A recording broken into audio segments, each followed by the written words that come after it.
So, hi everybody, thank you very much for having me here. I would just like to share my screen to a very hopefully short presentation from the time that we have left now. As Mireia said, I am a consultant on a field of law that is called digital trade. That's basically that looks at digital regulations in international trade instruments. So I have been doing that for a long time now, and I work mainly with organizations in the Asia Pacific. I myself, I am from Peruvian origin. So here you will see more a perspective of a really non-European living in a non-European country, which is Switzerland, working for non-European states, which are Asian Pacific countries. So, a contrasted view. So basically, what I will be talking about is one aspect that actually was pointed out during the discussion with Mr. Greenrose, that is not fully the role of standards, but the role of interoperability when looking at how Europe can connect with East Asia in what we call the data economy, right?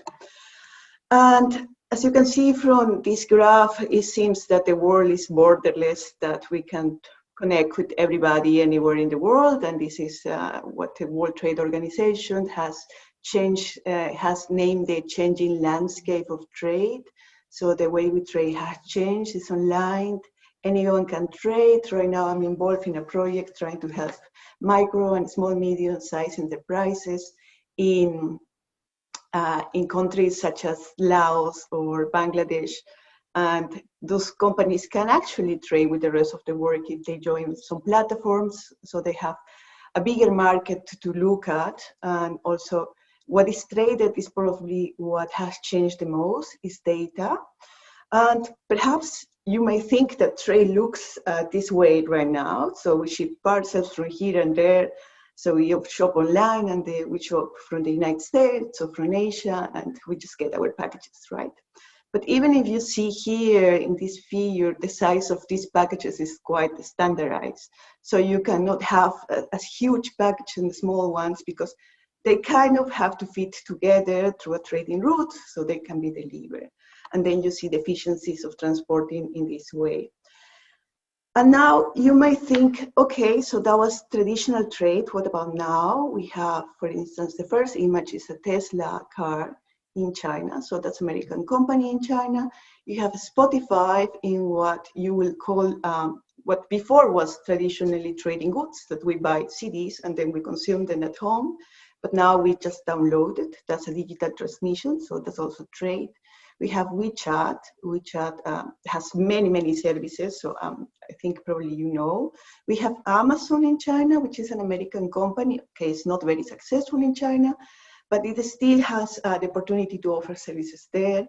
We have Alipay, which has financial services being enabled by digital technologies, so fintech. And of course, we have TikTok, and I'm not sure really for what TikTok is very useful to, but anyway, it's huge at the moment. And if you want to see the theoretical background of this is basically this graphic from the OECD is that we have digital trade enablers. And at the bottom line, you have what we have a regulatory environment, including data flow regulation and requires interoperability. On the other side, we have what we trade, which is services, such as really any service now, financial services, consulting services, engineering services, education services.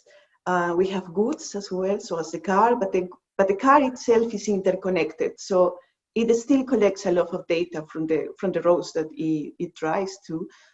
So that means that trade is a very nuanced word right now, and what is service and what is good is also a very nuanced definition that probably will change in the future. But what is the problem? And as Mr. Ringrose mentioned, we have a problem trying to regulate data protection around the world because on the one hand, there are European values, and rightly so, because data is being collected from European citizens and this is being stored and processed. And of course, every country has the right to have their own data protection regulations. So in Europe, we have the GDPR. But there are also other countries that have a different sort of data protection regulations. So we have China, for instance, that has a cybersecurity law that they adopted in 2017. And Mireia mentioned that I am a lawyer, so I will look directly at the provision that is causing a lot of headache around the world. So the provision is Article 37 that basically mentions that personal information and important data collected and generated by critical infrastructure operators has to be stored domestically. And if it can be transferred, it has to be subject to some security assessments. Now, again, I'm a lawyer, so what is the definition of personal information here? What is the definition of important data? That's an open-ended list, actually, according to the Chinese regulations. What is a critical infrastructure operator? So, and what this means for companies is companies don't have the clarity of how to trade or if they can actually trade in China, because as most think, for instance, of Tesla, they are collecting data about Chinese citizens. That means that they have to store their servers in China. So in the trade literature, this is called cross-border data transfer restrictions. And we have two types. We have strict restrictions, such as the case in China. And we have conditional restrictions, such as the case actually of the GDPR, because you can transfer data based on a set of restrictions, but you can transfer it, it's possible. So what this means for trade is that we have an impact on international trade because you have to structure global value chains in certain way. So it will depend of how those laws will affect your business at the end of the day. Just to show you here a graphic, this is the number of restrictions that have happened around the world for the last 20 years. So you have now, basically every country in the world has some sort of restriction right now. This is APEC, non-APEC, and the war restrictions. And then, but the problem is, okay, so we are in this interconnected world, but we have those data privacy regulation problems. So what do we do? Let's look for a solution, and the solution, it has been mentioned before, is a standardization somehow, but I will just frame it broadly as interoperability. And according to Gasser and Palfrey, this is the art or science of working together. But this definition also acknowledges that not everybody has the same legal system in place. Culturally, we can be very different. Economically, we can be at very different stages of development. So laws or regulations or frameworks that try to achieve interoperability take all these problems into account and try to generate solutions. So one of the pathways to generate interoperability is having a standard domestic settings. And probably you know the term called the Brussels effect, and that applies to the GDPR because the GDPR has those provisions on how to transfer data. We also have the negotiation of international instruments, such as international treaties that Mr. Ringrose mentioned. And we also have something quite light. It's called regulatory cooperation. So we just cooperate to see how we can work better together. So let's see how this applies to data and cross-border data flows. We have in the GDPR a three-pronged analysis of how to transfer data. We have adequacy decisions. And as you can see in the case of, well, this class is about East Asian studies, so I thought it would be just better to tell you which countries on East Asia have this adequacy decision. And Japan is one of them, and there are ongoing talks with South Korea. But these adequacy decisions imply that the two countries have to have the same level of personal data protection. So it is quite difficult to get one of those adequacy decisions, actually. If you think of countries such as, I don't know, Bangladesh or Papua New Guinea or countries in the Caribbean, so it is quite tricky to count with an adequacy decision. There are also another mechanisms called appropriate safeguards. This is mostly for companies that have subsidiaries around the world. So those are quite large companies, so they can transfer data. that is also possible. And of course, there are certain derogations in place. Probably you know that you have to click everywhere that you consent that your data will be transmitted and processed around the world. So that's also a possibility. With regards to the EU, and probably Mr. Ringrose didn't mention this, but there is an international body based in Geneva. It's called the World Trade Organization. And what the World Trade Organization is actually now doing is hosting a series of meetings. So member countries of the World Organization can reach an agreement on e-commerce. And an agreement on e-commerce includes a lot of probably what you discuss here is the role of platforms, the role of data collection, how to regulate cross-border data transfers, digital signatures, electronic authentication, spam, so typical digital issues, but also very varied issues such as cybersecurity as well. But those discussions are, they encompass probably more than 90 countries. So what they want to achieve is an agreement, a plurilateral agreement. That means that not everybody is part of this agreement right now, but everybody can join in the future. And the countries that are pushing forward those agreements are, of course, countries that are like-minded.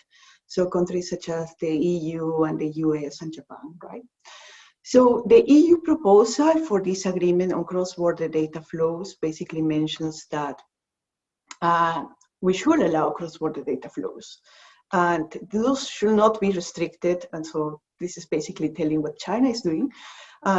It should not be restricted when you require that we have to use the computed facilities in your country, when you require that we have to localize the data in your country, or when you prohibit the processing in another country, or when you make this transfer contingent upon the use of the facilities in your country. Now, I think you know better than I do the composition of the different institutions in Brussels. So trade is under DG Trade, and DG Connect also is another institution, but this language is being pushed forward by DG Trade, right? Before, Mr. Ringrose also mentioned the importance of the United States when we talk about regulation of digital issues. And this is a previous agreement that actually was negotiated in 2014, and is called the Comprehensive and Progressive Agreement for the Trans-Pacific Partnership. And this agreement initially included the US and many countries in the Asia and the Pacific, so it includes Korea, Japan, it includes also countries such as Peru as well, so it includes Chile, so it's a very different and diverse set of countries. And it acknowledges that we should allow cross-border data transfers of information, but it also acknowledges that we can actually maintain inconsistent measures, so measures that require that the data is stored onshore in a certain country if there is a legitimate public objective, right? So one of those legitimate public objectives is basically the protection of personal information. There is another agreement, again, that the US has led. That's the renegotiation of the NAFTA agreement. This is the United States, Mexico, and Canada agreement. And this provision is very long, but I will just point you to 2 points. And they basically refer to 2 standards. They refer to the CEAPPP privacy framework, and they refer to the OECD recommendation for the protection of personal data. Now, you have to bear in mind that this agreement doesn't include European partners, right? But can be taken as a blueprint for agreements with other countries in the world. So let's say agreement on future agreements with countries in South America or East Asia. Now, they mentioned specifically the CEAPPP privacy framework, and that's probably the aspect that I will talk about now, because it's one of the standards that exists for transferring information across borders. So this is a certification scheme. That means that a company will go and check if they meet the requirements, and they will get a trust mark so they can transfer information around the world. Personal data protection, just to be clear, it's just about personal data. It was endorsed in 2011, and right now there are two countries from probably the countries relevant for this session that are part of the agreement, that is Japan, and there are Japan and South Korea. And there were certain talks for interoperability with the EU, and those talks started in 2014, went on to 2017, but they didn't conclude, and perhaps there will be an agreement at some point to achieve interoperability, but so far there is not such an agreement yet. And the main issue here is that this instrument that is very much pushed forward by Japan, what they want to do is to allow cross-border transfers of data if there are sufficient safeguards in place. That doesn't mean that we have to have the same legislation. That doesn't mean that we all have the same data privacy protection regulation here and there. But that means that we just check if we are interoperable, if we have quite similar levels, but not equal levels of protection. And I know that you're mostly political scientists, right? And I'm a lawyer, and I look at the problems everywhere. But this CEAPPP privacy framework also suffers of a lot of internal political economy issues, because it has to be adopted by each country that wants to be part of the framework. And there are member economies in CEAPPP that don't want to be part of the framework. For instance, China doesn't want to be part of the framework. But then still, you have to bear with those and then try to push these standards forward, because it could benefit those economies that really are at the bottom level of economic development, right? And of course, we mentioned, or it has been mentioned before, that Japan has pushed forward for this data flow with trust that was provided in the G20 ministerial statement on trade and the digital economy in 2019. But the message is still very much the same. We need to allow those cross-border transfers of data. And we also have to respect consumers and businesses, right? But this is more a balanced exercise of allowing trade and allowing privacy protection, which can differ sometimes for other narratives that require like personal data protection should be protected. Of course, it should be protected, but this is more like a trade approach to the issue, right? There are also fragmentation in other areas that I have observed a long time. And one of the fragmentation occurs between the hardware and the code. So Huawei is a Chinese company that has been subject to several sanctions by the United States, economic sanctions by the United States during the past few years. And one of the initial sanctions was actually the restriction of Huawei to access the Android operating system. Now, you have to bear in mind that Huawei is probably one of the equipments that the Global South uses, right? Not everybody has the money to buy an Apple product. But what happens if the Global South cannot access the global operating system that covers more than 90% of the population, which is Huawei? So how do you achieve interoperability in those situations? And beyond the question, there is the need to search for answers. So one of the issues that has been put forward is that, okay, we can just recur to what's already very well known in literature, is the importance of standardization, but it's also the importance of openness. And one of the typical examples in this case is the development of open source, right? So you have several different softwares that are developed with an open source license. That means that anybody can use that and they can build upon that. There is another issue that has already touched upon in the previous presentation, which is the issue of human and institutional interoperability. And there are ethical frameworks for AI development that probably will come up very soon out of Europe in the next few weeks. And those are basically the European Commission and the OECD framework, right? So how do you achieve interoperability between those frameworks with countries that probably have different values or ethical standards or economic goals or political goals? So how do you achieve interoperability? And for me, that is a very big question every time that I face a problem or a policy problem, is how to, beyond the discussion of, okay, so this is a problem, so what's the solution? So just tell me what's the solution. And I think this is an aspect that requires more work in the future. But I hope I could have raised few points so you can think more about that when you face similar problems during your studies. Well, thank you. Vielen Dank für Ihre Aufmerksamkeit und frohe Festtage.